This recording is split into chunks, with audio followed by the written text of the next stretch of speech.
Merci José. Alors, je vais traiter pour clore cette journée de la correctionnalisation. Alors la correctionnalisation, initialement, si on veut la définir très rapidement, c'est simplement l'idée de dire qu'on va qualifier, on va traiter un crime comme étant un délit. Alors, ça peut paraître paradoxal, notamment après l'intervention de Morgan, puisque, a priori, la compétence pour définir ce qu'est un crime ou un délit est une compétence qui est une compétence législative. C'est justement le législateur qui vient indiquer quelles sont les règles de compétence existantes, qui vient indiquer aussi la structure de l'infraction à proprement parler. Et il le fait dès le premier article, d'ailleurs, du Code pénal, qui pose une distinction en disant que les infractions pénales sont classées, suivant leur gravité, en crimes, délit et contravention. C'est-à-dire qu'en fonction de la peine prévue par le texte, on sait de quelle catégorie juridique il s'agit. Donc on a une distinction qui est une distinction très claire. La correctionnalisation, qui consiste à faire juger un crime par une juridiction correctionnelle, donc une juridiction qui est compétente pour les délits, et donc nécessairement une pratique qui n'est pas conforme au droit. Bon, pourtant cette pratique est une pratique séculaire. Alors, que fait le juge? Est-ce qu'il va s'émanciper véritablement de la classification légale? C'est ça véritablement la question qui est posée. La tâche du juge, justement, et du juge pénal à proprement parler, c'est de donner aux faits leur exacte qualification pénale. Le juge est saisi de faits et, à partir des définitions légales, il va transformer ce fait en droit. On dit qu'il est saisi in rem. Il n'est pas saisi in legem, il n'est pas saisi à propos d'une qualification. Il n'est pas non plus limité dans ses qualifications par les qualifications qui seraient apportées par les parties, qui seraient apportées par le parquet. Ce choix de qualification est d'ailleurs essentiel puisque le juge, par la suite, eh bien, le juge est lié aussi par un principe qui est la règle non bis in idem. On ne pourra pas rejuger à nouveau un individu sous prétexte qu'on s'est trompé dans la qualification.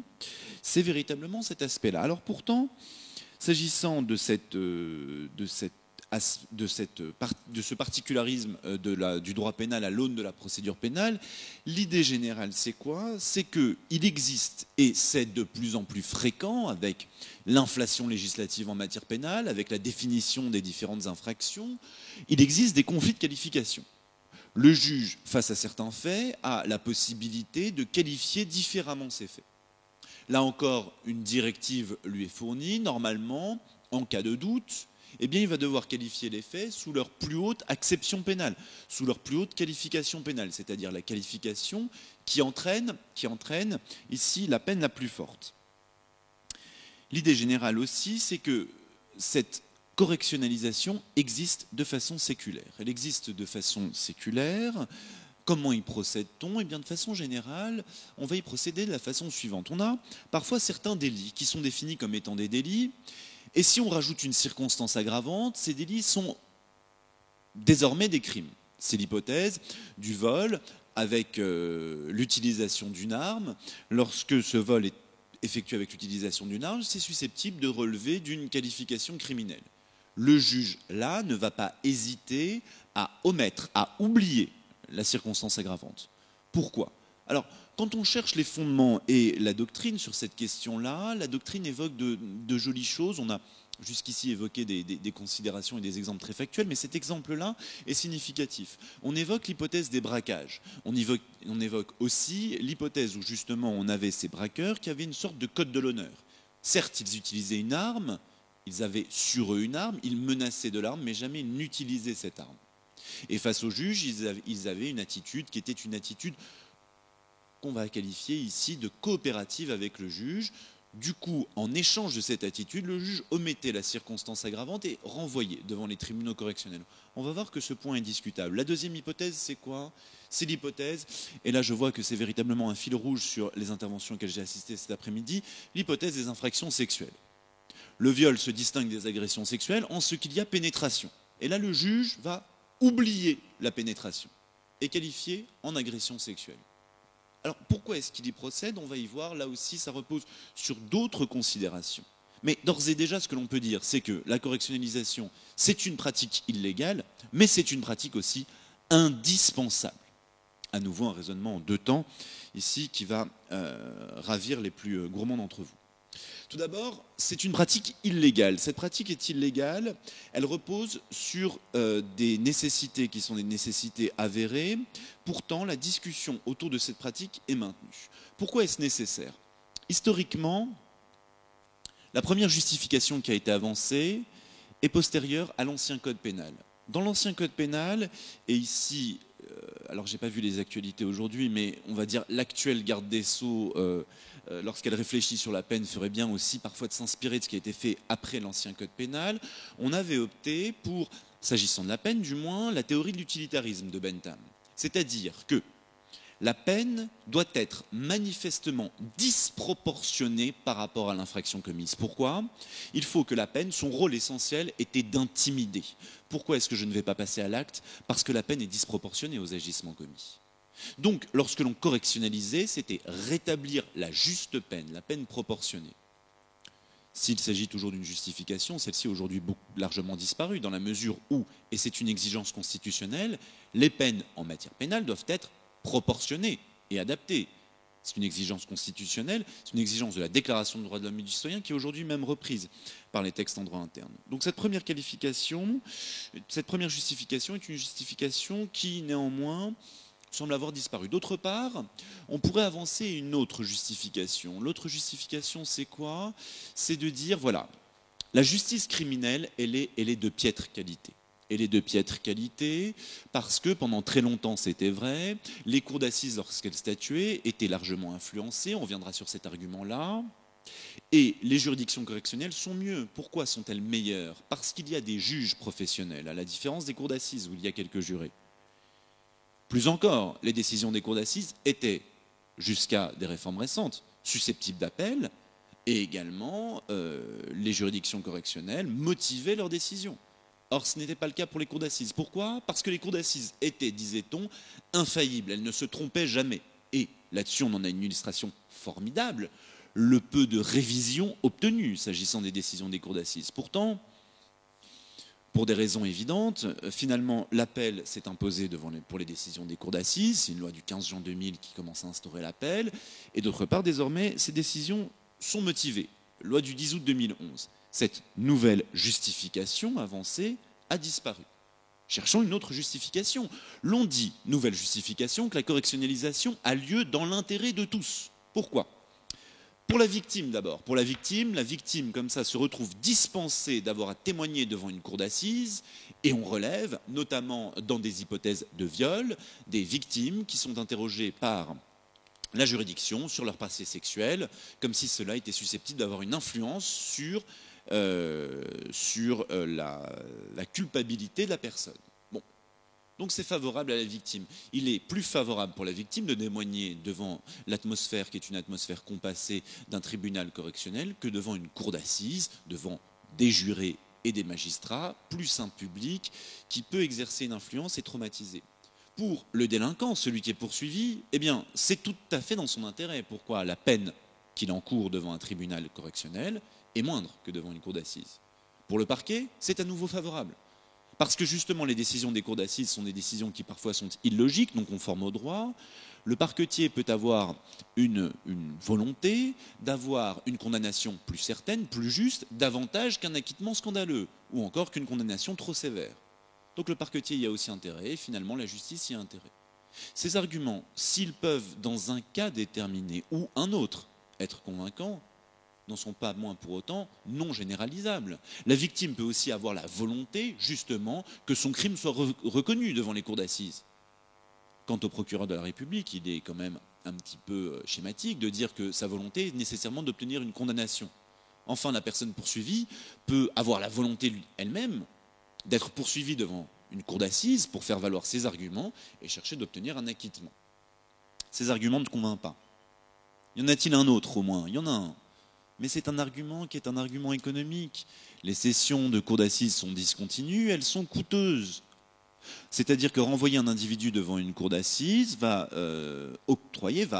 avoir pour conséquence que l'on va audiencer l'affaire tardivement, parfois des mois, voire plusieurs années après la commission des faits, et que, plus encore, durant toute cette période-là, eh bien, l'on va avoir la personne qu'il faudra maintenir en détention. et si après il y a un acquittement, cela suscite quelques difficultés. Il y a donc un argument économique qui se teinte ici d'un argument juridique. En effet, la volonté de faire juger dans un délai raisonnable la personne poursuivie impose parfois, ou imposerait parfois, une correctionnalisation. Pour autant, ici, la discussion théorique autour de la correctionnalisation se maintient. Ces discussions théoriques, on a de nombreux arguments. Ces arguments, ils ont trait tout d'abord à la force, la valeur du principe de l'égalité des délits et des peines. C'est une valeur qui est une valeur constitutionnelle. C'est-à-dire ici que la compétence exclusive de dire qu'une infraction est un crime, qu'une infraction est un délit, relève de la compétence exclusive du législateur et non pas non plus du juge. Par ailleurs, dans la mesure où correctionnaliser est une faculté laissée au juge, qui existe dans certains cas mais pas dans d'autres, l'idée de façon générale, c'est qu'une correctionnalisation porte atteinte au principe d'égalité devant la loi. La loi prévoit des qualifications. Le juge doit appliquer ces qualifications. Lorsque le juge s'émancipe de la définition, comment justifier que dans un cas il s'en émancipe et que dans d'autres, par contre, ici, ils suivent scrupuleusement la rigueur du texte à proprement parler. Enfin, autre aspect qui est tout aussi convaincant, c'est la contrariété à l'objectif d'accessibilité et d'intelligibilité de la loi pénale. Comment expliquer aux justiciables que, étant victime, par exemple, d'un viol, on va oublier la pénétration, oublions-la, le juge oublie cette circonstance qui tout de même revêt une certaine importance, pour dire qu'il ne s'agit là que d'une agression sexuelle. Voilà ces différents arguments. La discussion théorique, elle est maintenue. Pour autant, il convient de relever ici un hiatus, une problématique interne à ces dimensions-là. On va le voir plus loin, mais pour correctionnaliser, il faut l'assentiment de toutes les parties à la procédure. Le juge, le procureur, la victime, la partie civile, on va voir que ce n'est pas synonyme, et également la personne poursuivie. Dès lors, tout le monde est d'accord. Oui, mais les règles de compétence sont des règles d'ordre public. Est-ce que des parties privées peuvent ici décider d'écarter l'ordre public? Certains auteurs n'hésitent pas à avancer l'idée qu'il s'agit là d'une illégalité, certes, mais une illégalité d'intérêt général. Cette illégalité est d'ailleurs, et c'est le deuxième temps, devenue légale.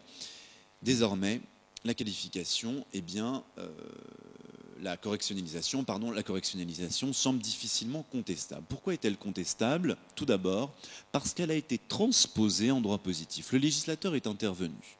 Il y avait une source législative indirecte, une loi du 16 décembre 1992. Je pourrais rentrer dans des détails avec des qualifications, des sous-qualifications en la matière, un terme qui peut-être a été oublié, peut-être pas. Ça ne présente pas un grand intérêt. On va se focaliser par contre sur la consécration directe. La loi du 9 mars 2004 consacre de façon directe la correctionnalisation, du moins sous une de ses formes. C'est l'article 469 alinéa 4 du Code de procédure pénale, qui nous dit que lorsque le juge d'instruction renvoie des faits de nature criminelle devant le tribunal correctionnel, eh bien, la victime, partie civile, peut contester cette ordonnance de renvoi s'il est assisté par un avocat. Par la suite, l'ordonnance de renvoi ne peut pas être contestée par les parties privées. Le procureur a des dispositions, a des prérogatives générales qui lui permettent de contester, mais plus par les parties privées. Cette disposition nouvelle n'a pas été considérée comme n'étant pas conforme à quelques exigences constitutionnelles. Dans la décision du 2 mars 2004, implicitement, le Conseil constitutionnel ne relève pas d'inconstitutionnalité du phénomène. Bon. La compétence ici de la juridiction ne lui permettra donc pas, par la suite, de requalifier les faits ou de se déclarer incompétente, sauf dans une seule hypothèse. Une seule hypothèse, c'est lorsque, ici, l'on a un renvoi pour un délit de nature particulière, c'est-à-dire un délit non intentionnel, et qu'en fait le juge se rend compte que finalement, il s'agit bien d'un crime. Alors, on a une hypothèse type qui a été utilisée. Voici deux individus qui sont en train de jouer. Ma collègue discutait du catch, problème qui la touche de très près, je le sais. Et face à cette disposition-là, on a deux individus qui discutent ensemble. Alors, ce sont des adolescents, et l'un dit à l'autre, voilà, est-ce que tu sais ce qu'est le marteau-pilon? Alors, l'autre lui dit non, allons-y, essayons le marteau-pilon. Donc, il lui met la tête entre les jambes, il lui écrase la tête sur un sol en béton. ici, ce qui va provoquer, alors ça va mal finir, hein, je vous préviens tout de suite, on est au pénal, ici il n'y a pas d'histoire de banane, etc. à la fin, non. Ici ça va provoquer une lésion de la colonne vertébrale et par suite un décès. Initialement il est poursuivi pour homicide involontaire.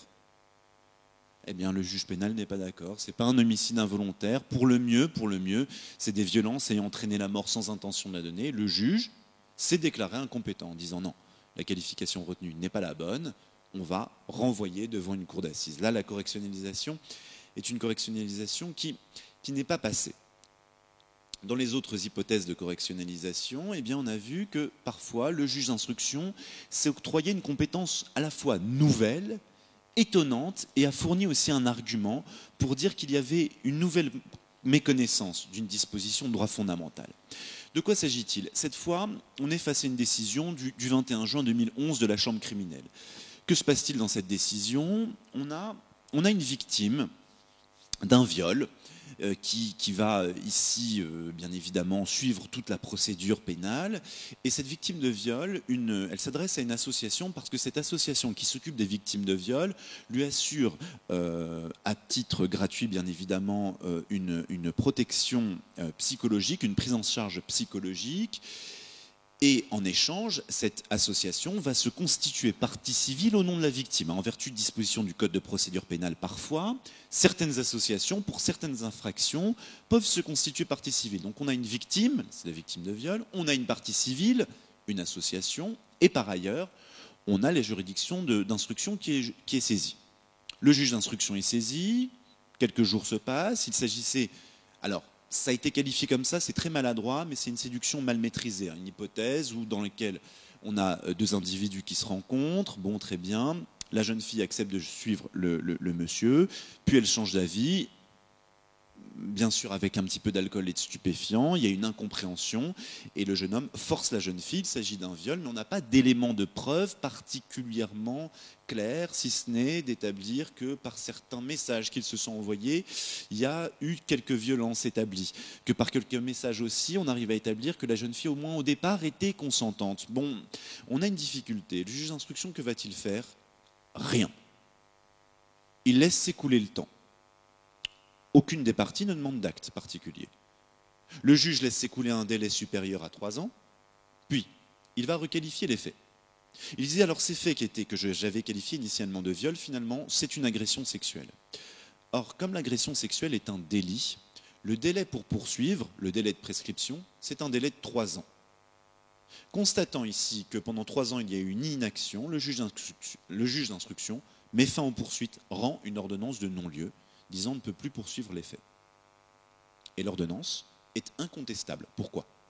Parce que, ici, la victime ne s'est pas constituée partie civile. C'est une association qui est partie civile, pas la victime à proprement parler. C'est incontestable.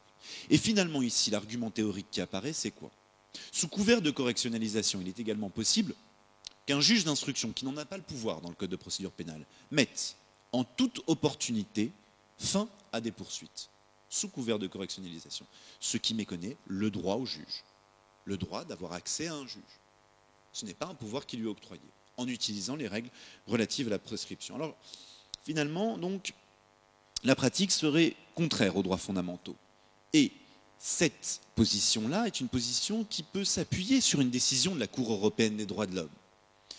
C'est une décision de la Cour européenne des droits de l'homme du 15 décembre 2011, c'est décision Poirot contre France, dans laquelle la Cour intervient et va aboutir à un constat de violation des dispositions de la Convention. Mais, en réalité, à bien examiner la décision, elle n'est pas si novatrice que ça. Dans la décision, il est simplement indiqué que dans un cas déterminé, fixé, le cas soumis à la Cour, elle estime qu'ont été méconnus les droits de la défense parce que l'interprétation fournie par le juge dans un cas donné des dispositions de l'article 469 était, ces dispositions-là, l'interprétation qui en était donnée du moins, était trop restrictive. C'est-à-dire que ce constat de violation, ici, ne nécessite pas nécessairement de modification législative et en tout cas ne condamne absolument pas le processus de correctionnalisation. Alors il reste heureusement le Conseil constitutionnel. Le Conseil constitutionnel, que va-t-il faire? Une question prioritaire de constitutionnalité a été formée. La Chambre criminelle s'est penchée sur cette question. Décision du 4 avril 2013. la chambre criminelle, dans un premier temps, dit la question n'est pas vraiment nouvelle. Elle n'est pas vraiment nouvelle. Pourquoi? Parce que le Conseil constitutionnel a déjà eu l'occasion, ou plutôt aurait déjà eu l'occasion de se pencher sur cette question de correctionnalisation à l'occasion de la loi du 9 mars 2004. Il ne l'a pas fait. Plus encore, la question n'est pas sérieuse. Pourtant, les arguments sont sérieux. Non, il dit la question n'est pas sérieuse et il adopte une formulation qui est une formulation assez, on va dire, sympathique, parce que la Cour de cassation va nous dire que la correctionnalisation, la raison pour laquelle cela n'est pas transmise, c'est parce que la correctionnalisation repose sur des considérations d'intérêt général, et ces considérations d'intérêt général, c'est quoi? C'est la bonne administration de la justice. Il est impossible pour les juridictions criminelles de juger tous les crimes finalement. Donc comme c'est indispensable, eh bien, refus de renvoyer au Conseil constitutionnel. Donc finalement, le processus de correctionnalisation, même si en apparence il semble méconnaître un certain nombre de dispositions relatives aux droits fondamentaux, finalement, eh bien, on n'a pas pour autant de constat de violation qui soit particulièrement sévère. Finalement, ça renvoie à quoi? Ça renvoie à une défiance qui est une défiance formidable à l'égard des cours d'assises.